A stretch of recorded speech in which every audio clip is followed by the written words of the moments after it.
Germany में जो हमले हुए, पूरा विश्व इस समय क्रिसमस के उत्साह में डूबा हुआ है।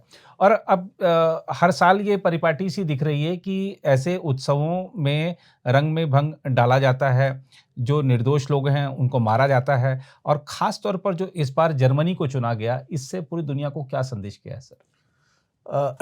नीरज जी, देखिए, ये जो जर्मनी में हुआ है, ये पहली बार नहीं हुआ। जी, जो अभी 20 तारीख को 20 दिसंबर को हुआ था जी, कि क्रिसमस मार्केट था जी, और उसमें एक आदमी आता है और कार पूरा चला देता है, रोता हुआ चला जाता है, जिसमें 5 लोग मारे गए, 200 तकरीबन इंजरीज हुई। जी, ये बहुत बड़ा फिगर है, लेकिन मैं आपको बताऊं, देखिए, 2001 से लेकर के 2019 तक, इस बीच में करीब, अगर जर्मनी में देखें तो एग्जैक्ट फिगर में अगर आप देखेंगे तो 3120 या 22 इंसिडेंट हुए हैं। अच्छा, जी, उन्होंने खुद नाम दिया इस्लामिक टेररिज्म का, जी, कि ऐसे इंसिडेंट हुए हैं और इनमें तकरीबन 1,46,000 से ज़्यादा लोग मारे गए हैं। जी, इतनी, मतलब, ये त्रासदी होती रही है। तो जी, जो आपने कहा कि हर साल ये जी, हो रहा है, वो फैक्ट है, जी, ये हो रहा है, लेकिन अब ये जागे नहीं हैं। जी, वो चीज़ देखने वाली है जी, और उनको ज़रूरी है। अभी 2020 में इनके हुआ, 20 में भी हुआ था, जी, जिसमें मेरे ख्याल से तीन इंसिडेंट हुए थे 2020 में। जी, 11 लोग मारे गए थे जर्मनी में ही। तो मैं सिर्फ जर्मनी की बात कर रहा हूँ, जी, बाकी जगह तो आप फ्रांस देखिए, ब्रिटेन देखिए, हर जगह कुछ ना कुछ होता ही रह रहा है। जी, और इसमें जो अभी अक्टूबर में भी इनके यहाँ एक रेडिकल जो इस्लामिस्ट ग्रुप है, जी, उन्होंने तो मार्च निकाला था जी, और उन्होंने जर्मनी में खलीफेट की मांग की थी जी, कि खलीफेट बनना चाहिए, मतलब खलीफा वाला जो जी, सिस्टम है वो होना चाहिए। जी, तो यहाँ तक पहुँचने के बाद भी अगर आंख नहीं खुलेगी, नहीं देखेंगे, तो मुश्किल तो ये होनी है। जी, और इसमें इन्होंने एक तरह से प्रोपेगेंडा कैंपेन भी अपना चला रखा है सोशल मीडिया में। वहाँ पर आप अगर पूछिए वहाँ पर लोगों से, तो ये बहुत ज़्यादा चल रहा है वहाँ जी, पर। और वहाँ पर ये भी है कि अब चूंकि इनकी स्ट्रेंथ ज़्यादा हो गई है, तो आप देखिए 2015 में जर्मनी ने मेरे ख्याल से 4 या 5 लाख जो है इनको लिया था मिडिल ईस्ट से, जितने लोग वहाँ पर आए थे। जी, कहा तो ये जा रहा है कि जो फिगर्स कुछ जगह मैंने देखे, उन्होंने उसमें लिखा था कि 10 लाख के आसपास इन्होंने रिफ्यूजीज लिए थे, जी, जो मैक्सिमम मिडिल ईस्ट और बाकी इलाकों से आ रहे थे। जी, तो आप समझिए कि इसी में अगर एक साल में हाल था, तो इन्होंने अपने जो रिफ्यूजी स्टेटस, मतलब जो मैकेनिज्म है, जी, उसको इन्होंने कंट्रोल नहीं किया है। जी, ये तो बहुत उदार हृदय से बन रहे थे, अब जो है ये मुश्किलें आ रही हैं इनको वहाँ पर। और इसी बीच में जो अभी जिसकी बात कर रहे हैं, जिस आदमी ने ये किया है, जो कि कहा जा रहा है कि सऊदी अरेबिया का रहने वाला है जी, और 2006 में ये सऊदी अरेबिया से आया था। जी, सऊदी अरेबिया में इसके ऊपर रेप, मर्डर और इंटिमिडेशन, ऐसी चीज़ों की ऑलरेडी धाराएं लग चुकी थी और वो भाग के आया था यहाँ पर।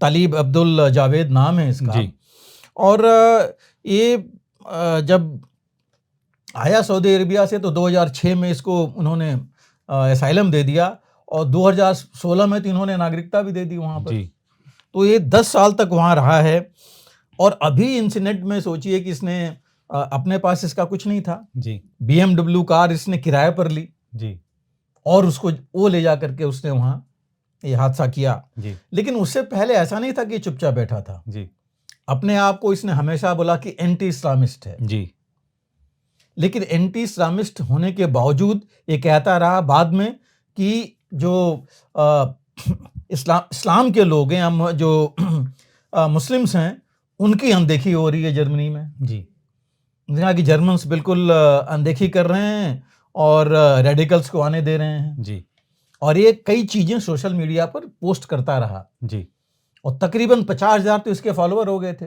जी, जर्मनी में देखिए तो बहुत बड़ा नंबर है जी, उस हिसाब से। जी, तो ये उसमें पोस्ट करता रहा था और फिर भी जो है उसको कुछ चीज़ों को ये कहा गया वहाँ कि ये तो सिर्फ पोस्ट कर रहा है, कोई एक्शन नहीं कर रहा है इस तरह की, जी, इसलिए जो है ये कोई इससे खतरा नहीं है जी, और ये अपना एक्शन करता रहा है। जी। तो ये चीज़ें वहाँ पर थी और उसके बाद भी ये जो है बोलता रहा कि ये इस्लामिक फेथ्स को मैंने छोड़ दिया है, लेकिन उसने ये भी कहा था वहाँ पर कि जर्मन्स जो हैं सुनेंगे नहीं जब तक कि जर्मन्स का एक तरह से उसमें देखा जाए तो उसने कहा कि विदाउट रैंडमली स्लॉटरिंग जर्मन्स, जी मारना भी नहीं, उसने स्लॉटरिंग वर्ड जी इस्तेमाल किया है खुद, जी कि जब तक ऐसा नहीं होगा तब तक जर्मन से समझेंगे नहीं। जी तो ये जो उन्होंने एक्चुअली उसने बोला कि the path to justice will be only after, they will understand only after slaughtering. जी तो इतनी चीज़ें होने के बावजूद भी अगर ये नहीं एक्शन लिया गया तो मतलब ये तो बिल्कुल अनदेखी है इसमें। और कहा यह भी जा रहा है कि अथॉरिटीज़ को वार्निंग्स तो बहुत मिली जी कि भाई ये कुछ होने वाला है इस तरह का, और उन्होंने जो है सिक्योरिटी एजेंसीज ने उतना एक्शन नहीं लिया, ये सोच करके इस तरह वो बोलने वाला ही है, और जी वहाँ तो हर एक चीज़ को फ्रीडम ऑफ स्पीच में ले लेते हैं, फिर ये जी चीज़ें आगे जल के होती हैं। जी जो ये भारत कहता रहता है कि ये फ्रीडम ऑफ स्पीच जो आप कह रहे हैं जी वो फ्रीडम नहीं है, जी वो तो जो है एक तरह से आगे जाके वही टेररिस्ट उसमें स्पीच में बन जाएगा। जी और वही चीज़ें हुई, और इसी को देखिए उनके इंटीरियर मिनिस्टर ने भी ये बोला है कि अभी जो है इसमें हेड ऑफ जो इनके जितने एजेंसीज हैं इंटीरियर और फॉरेन, वो जो है उनकी क्वेश्चनिंग होगी उसमें पार्लियामेंट्री कमेटी से, जी कि जानते हुए भी इनपुट के बावजूद एक्शन नहीं लेना, जी और फिर ऐसे हादसे उनके यहाँ होते रहे। और अब देखिए इसी की वजह से जो फार राइट विंग के प्रोटेस्टर्स हैं जर्मनी में, जी वो आगे आ गए हैं। वो कह रहे हैं कि अब रीमाइग्रेशन होना चाहिए, इनको निकालो यहाँ से जितने आए हैं, जी भले नागरिकता आपने दे दी है, जी इनको डिपोर्ट कीजिए, ये उनका कहना है। आप और तो छोड़िए, आप एलन मस्क ने क्या बोला है देखिए, जी कि उन्होंने सिर्फ बोला है कि it is great failure of German government, जी और उन्होंने तो यहाँ तक बोला है इनके लिए कि जो इनके चांसलर हैं, बोले उसको कि ही इज ए फूल, यहाँ तक कि उन्होंने वर्डिंग यूज की है चांसलर, और ही शुड रिजाइन। जी हालांकि उनके ऊपर भी क्वेश्चंस आ रहे हैं कि भाई एक्स पर अगर वो पोस्ट कर रहा था तो आपने एक्शन क्यों नहीं लिया, जी जी उनके ऊपर भी आ रहा है। जी एक चीज और देखने की है कि जिस लोकेशन में हुआ है वो ईस्ट जर्मनी में है, जी तो आप देखिए, आप वो चीज नकार नहीं सकते कि ईस्ट जर्मनी और वेस्ट जर्मनी यूनिफाइड तो हो गए, जी लेकिन इस जर्मनी में जो अभी ये राइट विंग और वो लीजिए उधर हैं, जी और वो अभी भी उस आइडिया को लेके चल रहे हैं, और अगर ये आगे बढ़ते गए तो क्या ईस्ट जर्मनी वेस्ट जर्मनी में होगा क्या, जी फिर वही हालत मत हो जाए। जी तो ये सब चीज़ें हैं जिसका देखना पड़ेगा। ये इफेक्ट मैं कह रहा हूँ कि इसका अगर इस तरह से इतने फ्रीडम ऑफ स्पीच के नाम पर और रिफ्यूजीज को इतने अगर ये बिना जांचे परखे बिना देखे अगर लाते रहेंगे तो ये मुश्किल होगा। देखिए ये भी चीज़ हुआ था, इतने ज़्यादा, आप सोचिए कि अगर 2015 में ही 10 लाख थे तो टोटल रिफ्यूजीज तो बहुत होंगे इनके पास, और ये लोग टोटली डिपेंडेंट हो गए थे इनके ऊपर, छोटे मोटे जितने भी काम हैं, छोटे मोटे नहीं, इंक्लूडिंग डॉक्टर्स और फार्मासिस्ट और ये जी जितने भी मेडिकल असिस्टेंट्स हैं, मैक्सिमम है वहाँ पर, जी और ये पूरे डिपेंडेंट हैं उनके ऊपर। जी तो इस वजह से ये चलता रहा था, और ये एक्शन भी नहीं ले रहे थे उनका, और जो कंटिन्यूस मॉनिटरिंग होनी चाहिए थी वो नहीं हुई।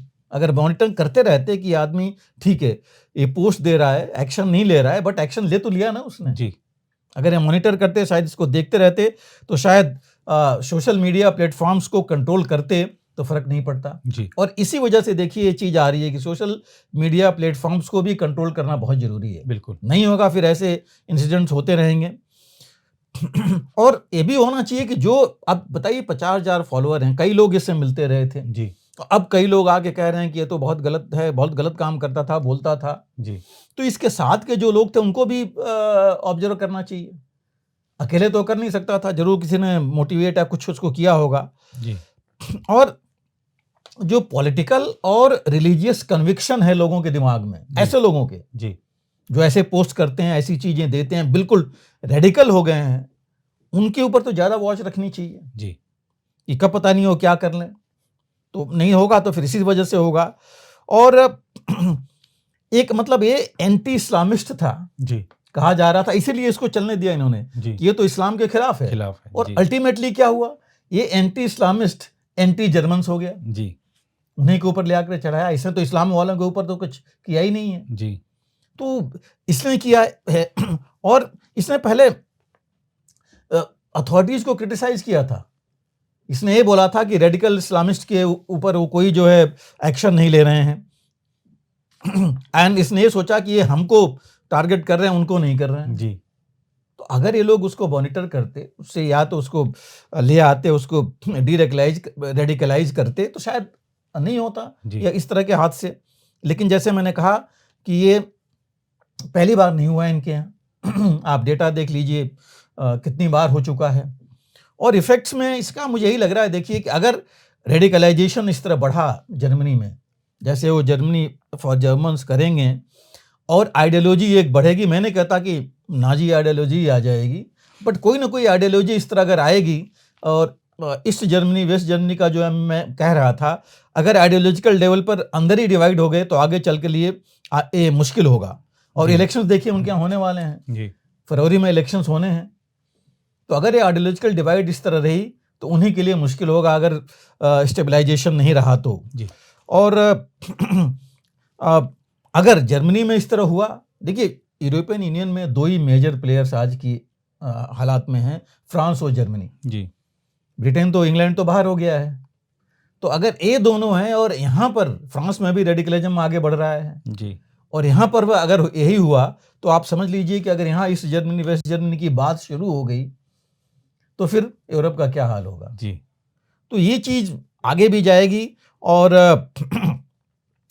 एंटी इस्लामिस्ट जो फोबिया है आ रहा है अभी, वो अगर उग्र रूप ले लिया तो आगे बहुत मुश्किल हो जाएगी इन देशों में। जी, इसलिए जरूरी है कि अभी इनको जागना चाहिए और ये चीज, इन चीजों पर ध्यान देना चाहिए। जी, और अभी तो फ्रांस ने इसी को देख करके, कुछ ही दिन पहले फ्रांस ने अभी अपने इमिग्रेशन लॉ जो कानून है उनको टफ किया है कि और इतनी आसानी से नहीं हो जाएं।